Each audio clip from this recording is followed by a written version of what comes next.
We get a lot of questions from viewers on the shows about the turnover that happens in lakes. And a lot of people don't understand what's going on and why it happens and what happens to the fish behavior and the water chemistry when a lake turns over. So we're on the lake right now, and it's the first week in November. Surface temperatures are down to 43, the low 40s. And so lakes in the interior of the province and throughout the western states, interior regions, they mix twice a year, once in the spring and once in the fall, and they're called turnover events.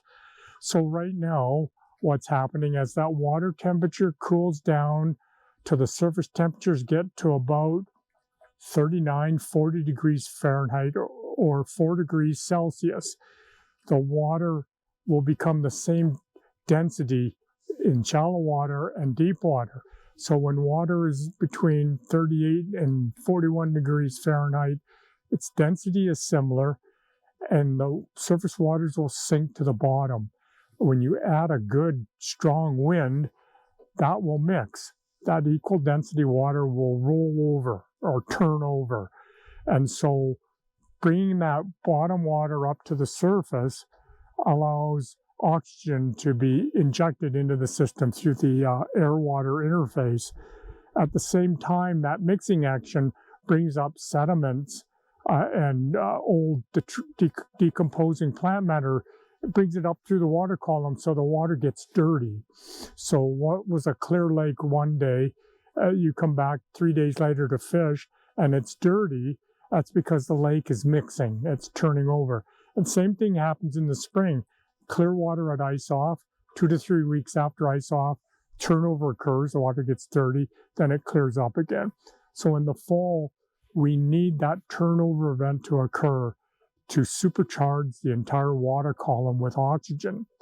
What happened 2 winters ago on many interior lakes, at least in the Caribou and Thompson-Nicola and the Okanagan regions, is that many lakes did not turn over because we had a very warm fall right into mid-November. And then we had a cold snap, and then they froze, and the lakes didn't cool down enough to become the same temperature and the density to allow mixing to occur. So they went into winter not fully charged with oxygen. And so that's why we saw a lot of complete kills on lakes that had never historically ever killed before. It's because they went into oxygen. The water's this deep. There's only oxygen up here. On the top layers below that was anoxic. And as winter progressed, that shallow band of oxygenated water gets less and less and less. Fish require the most oxygen, and so they die.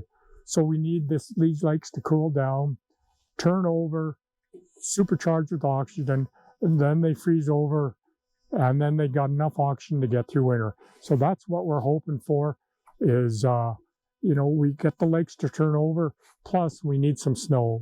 It's been dry in the interior, and a lot of lakes are low, and we're not getting that runoff, that spring runoff from good snowpacks. So hopefully all the lakes are going to turn over. We're going to have a good snowpack. All the skiers are going to be happy. The fish are going to be happy. We're going to be happy when the ice comes off.